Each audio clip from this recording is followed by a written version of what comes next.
Hello, folks. Welcome back to my channel. This is the world of TV shows, and I have another episode review for you of Medium.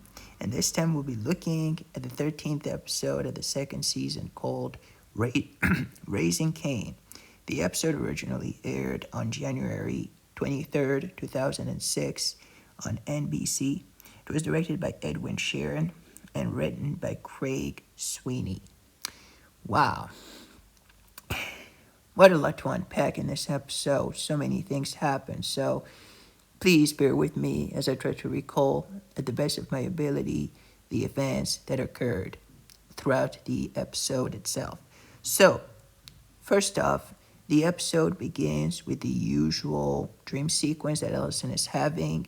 And this time it's, I don't want to spoil too much or anything. It's kind of, but I guess, yeah, it's in black and white, and needless to say that a tragedy is gonna occur. And as the episode goes on, Allison is gonna keep on having the same, dream. I mean, at least not the same as in the exact same, but more like similar dreams that involve some school shooting. So yeah, she gets pretty, obviously worried about it. And then as the episode goes on, more more evidence is going to come to light in terms of more information is going to come to light as to the identity of the shooter. And I don't want to spoil, so I'm going to try and keep my mouth shut about it. But needless to say that it is connected to something else, right?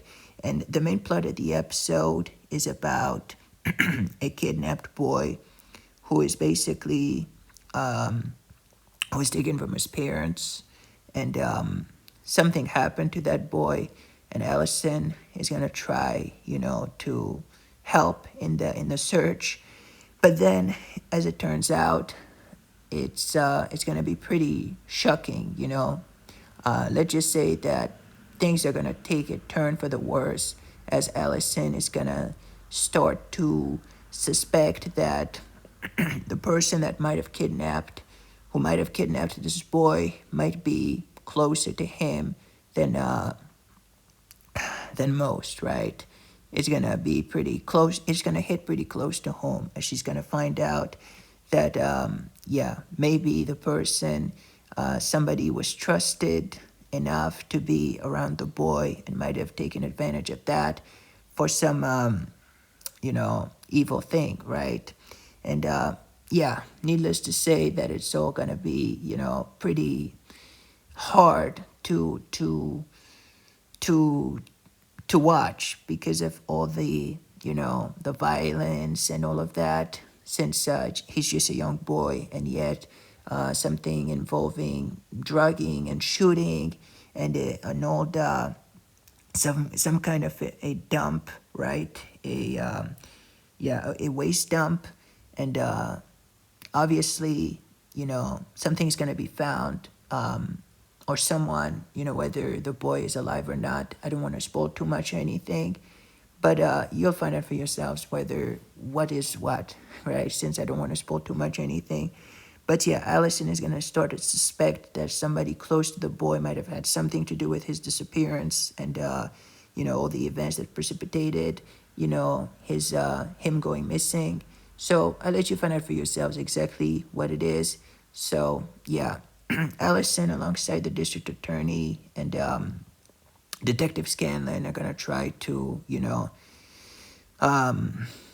try to see, what's what, interrogate some, suspects, and try to make it clear to them that, whatever happens next will be that they are, watched to a certain extent, right? And that, they're going to be, obviously they have taken an interest in this missing case, right?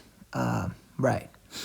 So this is pretty much how it goes. So what did I think about this episode? Well, I guess this is pretty much it. And meanwhile, I didn't mention it, but now that I have a few more, some more time, Ariel, Allison's eldest daughter, would like her own room.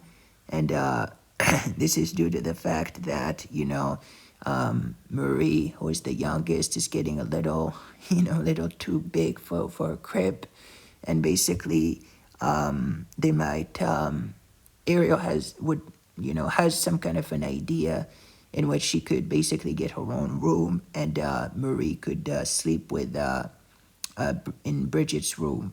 In obviously in the room she happened to share with Bridget. So Ariel would get her own room, and Marie would be sleeping at with Bridget, right, in that room. And basically Bridget would get the tub bunk, and it's obviously the parents, Allison and Joe, are going to be thinking about it and giving their answer as to whether or not they'd like to comply or not. So this is pretty much how it goes. So really interesting episode, really enjoyed it. So let's move on to the actors perhaps. So we have the main ones: Patricia Arquette, Miguel Sandoval, David Cubitt, Sophia Vasileva, Theodore Lark, and Jake Weber. Those are the main ones. And then we have the guest starring actors and actresses. We have Katie Silverstone, who plays Marilyn Downey, who is the mother of the boy who went missing. Then we have Taylor Nichols, who plays Paul Downey, who is the father of the boy who went missing. And then we have Jake Richardson, who plays the high school student. And I'm not gonna tell you his name because I don't want to spoil in any way, shape, or form what happens. So I'll let you find it for yourselves as you watch the episode. Then we have Nathan Westall, who plays Tyler Downey, and the young boy who was pretty talented, Nathan Westall, as the kid actor. It's never easy to be a kid actor in a TV show, and yet he did an awesome job. He was really good, really convincing in his acting. Then we have Andrew Lewis Caldwell, who plays student, another student, I guess. Then we have Joseph Butler, who plays teacher, and Madison Curbelo plays Marie, and Jan Nuhaiwa plays graduation mother, right? So those are the main actors and actresses. My favorite ones definitely being Katie Silverstone. She was pretty good in this episode. Obviously, she plays kind of a, character. Well, I'll let you find out for yourselves. I don't want to spoil too much anything, but let's just say that her character might not exactly be on the up and up. Then we have Taylor Nichols, who plays Paul Downey, who is the husband, who's a little bit, obviously, very protective of his wife in many aspects and so on and so forth. And you'll see for yourselves, how he reacts to the whole situation with the missing, thing. Yeah, they reacted quite well at the beginning, but then it turns out that, after something happens, something big, let's just say that they're not entirely cooperating as much as they're supposed to. So yeah, but he plays the kind of like the doting husband, the one who's good to his wife and who cares about her well-being. So it was pretty good in that regard. And another one of my favorite actors in this episode was Jake Richardson. And Jake Richardson was in Cold Case that same year in 2006. He guest starred in the episode called Detention, and I've seen him before in that, I believe, right before in 2006, as Cold Case aired on Sunday nights. Well, I apologize for that. The episode was aired, so I've already seen his face before, and having him in this episode was pretty good too because he's a pretty talented actor, so I really enjoyed seeing him there as well. So, yeah, I guess this is pretty much it for this episode. So, how much would I rate this episode on a scale from 1 to 10? I'd definitely give it a solid 8 out of 10. It was a pretty good episode, especially after with all the twists and turns that it brought. I thought it was pretty good for what it was, so 8 out of 10 for it.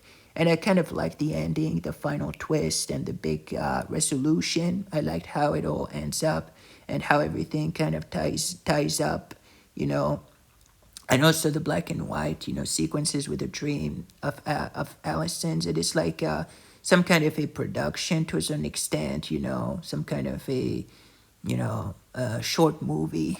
I don't know how to call it, but it was pretty good for what it was. And also the scenes involving, that family and Allison trying to figure out exactly how, who could be, involved in this disappearance and who could have had something to do with this poor young boy, going missing and everything he had to endure. So I'll let you find out for yourselves what is what. But yeah, really enjoyed the episode. Really enjoyed this episode. So 8 out of 10 for me for this episode. And I also really like the side story with Ariel, who might get a new room of her own. So 8 out of 10 for me. What about you folks? What did you think about this episode called Raising Cain? Did you like it? Did you hate it? Let me know in the comment section down below. Thank you for watching, and I'll see you on the next review. In the meantime, folks, stay safe. Goodbye. Take care. This is the World of TV Show signing off. Little birdie. Bye-bye, folks.